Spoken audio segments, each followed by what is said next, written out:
All right, guys. So, posted a video, I don't know, a couple days ago, and it was about going up on a lady mid-season. And I've mentioned this, a couple times before. So, if you hadn't been following along, Green Acres Lawn Care, or Green Acres something, I think that's his, yeah, that's his channel, Green Acres Lawn Care, I believe. He's a guy that we've been following a little bit, and I've been, watching some of his videos. And hey, man, I appreciate you putting them out, and I know it's a lot of extra work, and it's new to me. The videos are new to me, and it's a pretty decent amount that goes into just even a little small video. But anyways, so he commented on there and was saying that, hey, I don't know that going up on somebody mid-season is the thing to do, basically. And he wasn't saying we were wrong or anything like that. I think he was just trying to be, I think he's really just trying to be helpful, and he said that. So giving his 2 cents, which is, hey, when you put your stuff out here, you got to be, you're going to get some of that. And I'm, obviously I'm fine with it. But I just wanted to kind of touch a little bit more, maybe in depth of the thought process of why I think going up mid-season is the best time of year to do it.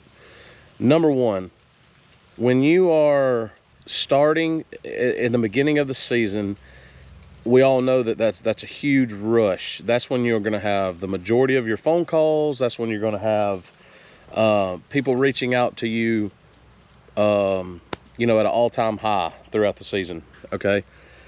And at that time, you, along with a lot of other people, are willing and able to take on new customers and give new quotes and to add to your list, right? So the competition and the competitiveness of quoting and pricing is high. And that's a good time of the year for you to go give them a quote, and me to go give them a quote, and 10 other people go give them a quote. Now, I'm not saying people get 12 quotes, but you know what I'm saying. They're also getting other flyers in the mail by people. They're also getting marketed to several different other ways in the beginning of the season. So, if they had an idea of what they thought they want to pay for lawn care, and that's really what I think it boils down to, y'all. When somebody thinks about a situation, not saying everybody does, but they say, I'd do it if it's $150 a month or $250 a month or whatever. I could swing it. Maybe I'll just reach out and see, So that's when majority of the people are, you know what I'm saying? Or they're getting quotes, and they're reaching out, and they're looking for people to give them lawn care service. So it's a competitive time of the year. That's one reason why, the number one reason why I think in the beginning of the season is the worst time to go up on your rates. Whether you've had them for a year or 2 or 3 or 4. I'm not saying I won't do that, but I'm just saying I don't think that that's the time. Let's go with the second one. End of season. I also don't think this is a good time, because now you potentially have almost left a bad taste in the customer's mouth. And they get to sit on that all season long. You get them in April, and let's say you do your last cut for them in, mid-November, maybe like that last, right around Thanksgiving time, majority of the leaves are, falling and stuff. And then you hit them with that right there in the midst of the holidays and everything else, and where money kind of gets tight for people. And then you hit them with letting them know you're going to go up on their price for next season. Well, like I said, they get to stew on that for the entire off season and think about it. And look, we're not talking about a lot of money is the thing. I mean, even $25 on the 100, which was a situation that I was doing, I get that's 25%. It's $25. I mean, I'm not saying I'm right. By no means, I'm not saying I'm right. But I'm saying I'll do it again. Because, I mean, look, we're a part-time business. We do not do this full-time. We don't make nowhere near enough money to do it full-time. We do have about 48 or 49 customers right now. A couple of them are once a month. And we're just trying to maximize the amount of money we can make with the amount of time we have. That's all it is. That's what our goal is right now. Well, it's hard to find good help, and it's also hard to find good people that are willing to do good things and the right thing. And I think we all have probably had a bad experience with a certain contractor or service provider, right? So you get what you pay for, kind of thing. But in that situation, it was simply just getting her to our minimum, and that's all it was. Number 3, and this is where I'm going to try to explain a little bit more in depth real quick of how I think this makes the most sense, is mid-season price increases, in my opinion, are by far the best way to go. I don't know about you guys, but I don't really have the time to try to go through the struggles of finding another lawn care provider in the area if I was a homeowner that required it, and I have been one in the past. I just simply don't have the time in mid-season to say, well, dang, my guy's going to go up on me $25. I mean, it was already at 100. That does seem a little steep. I could agree with that. But what am I going to do? Say no? And now I got to spend the next 2 weeks hoping I can get somebody out there to quote it and do what they say they're going to do, and worry about what kind of job they do, and deal with somebody else, and basically start this whole process over. These guys come when they say they're going to come, and they do what they say they're going to do. And we've always had good communication. And as far as when the customer reaches out to us, we reach back out to them. We've done extra work for this lady. You know, this is one situation I'm talking about. Anyways, this is just me kind of putting myself in her shoes. It's worth the $25, y'all. It is. It 100% is. I think that's the best time of the season to raise prices. If you are showing up, doing what you said you were going to do, when you said you were going to do it, within reason. We all know we get rainouts and things happen. No big deal. But y'all know what I mean. I'm not talking about you said you was going to cut somebody's yard every 2 weeks, and you know you did it once, and then it was 3 weeks, and then you came 6 days later. And I'm not talking about that. I'm talking about to the best of your ability, right? And care about your quality of work and how you leave somebody's home.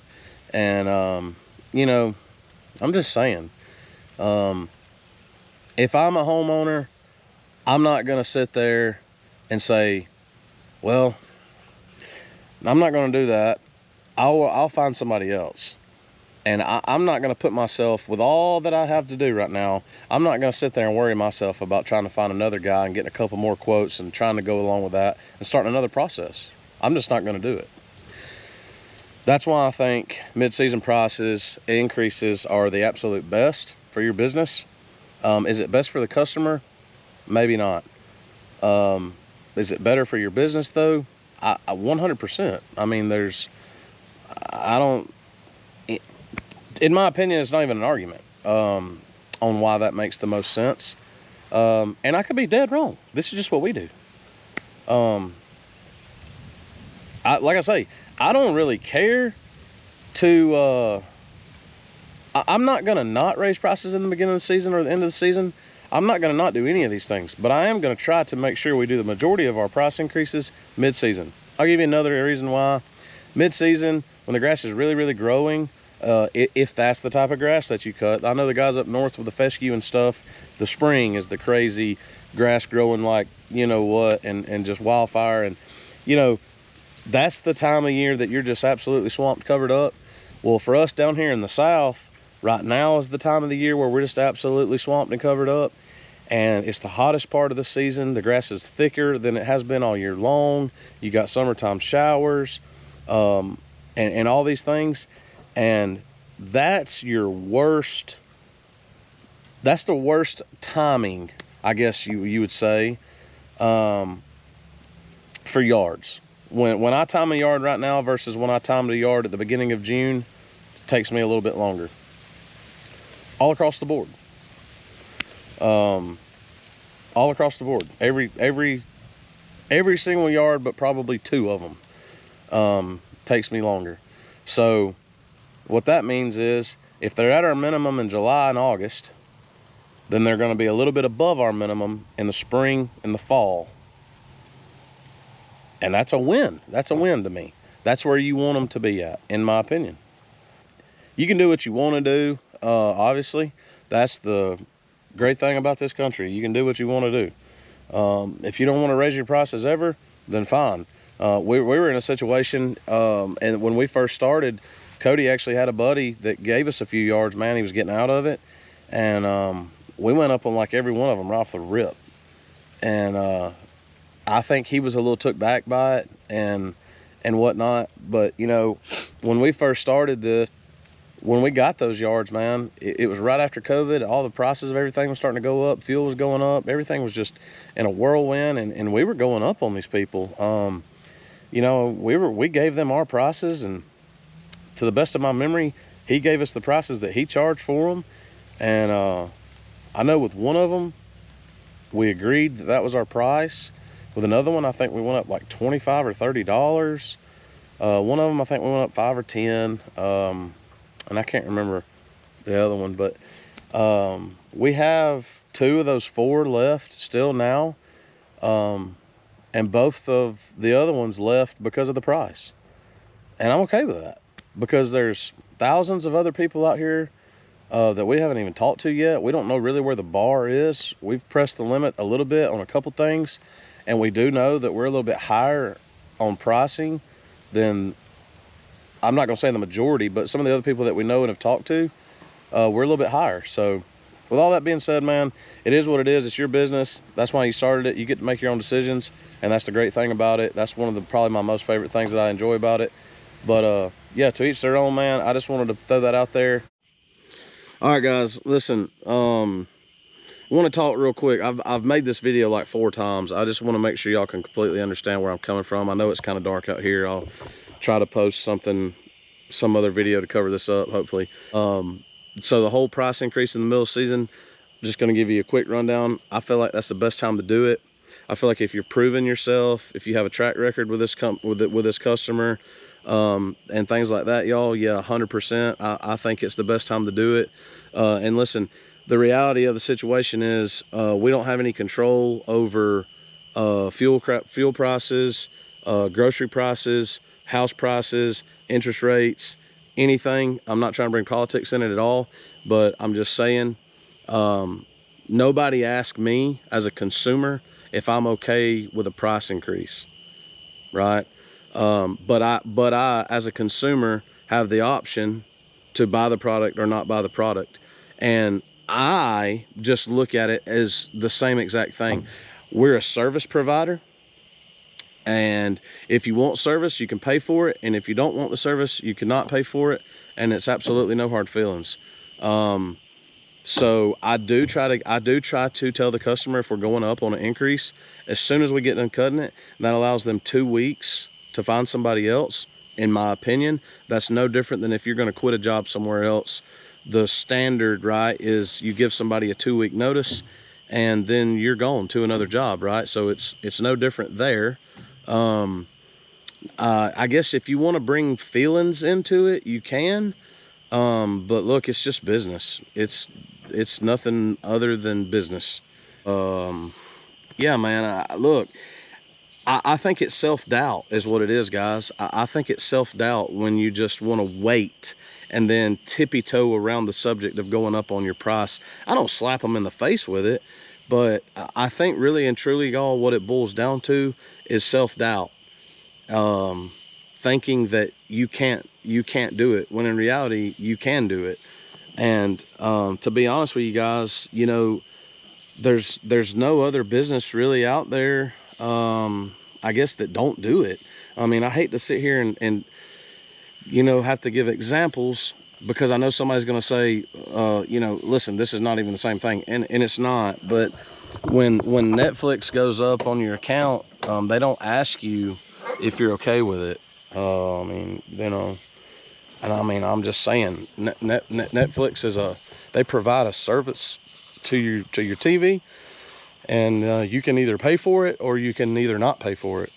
And that's really it. I think the bigger factor in this discussion for me is more or less what it really boils down to for me, guys, is we got to do a little bit better job of quoting our yards off the jump.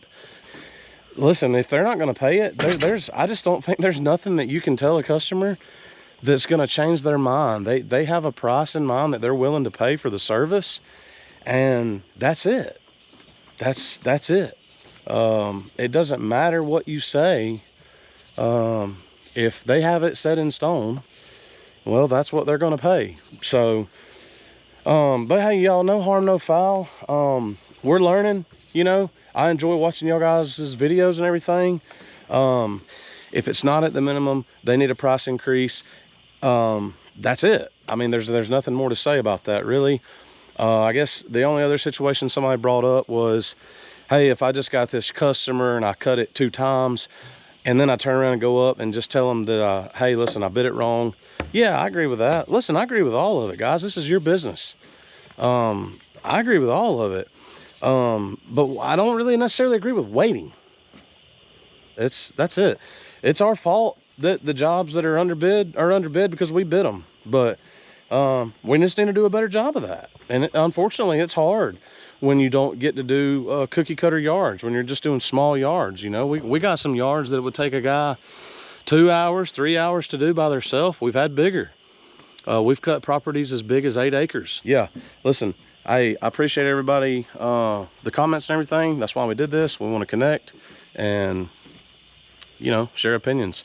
Good luck to everybody, and I'm sure there'll be more discussion on this.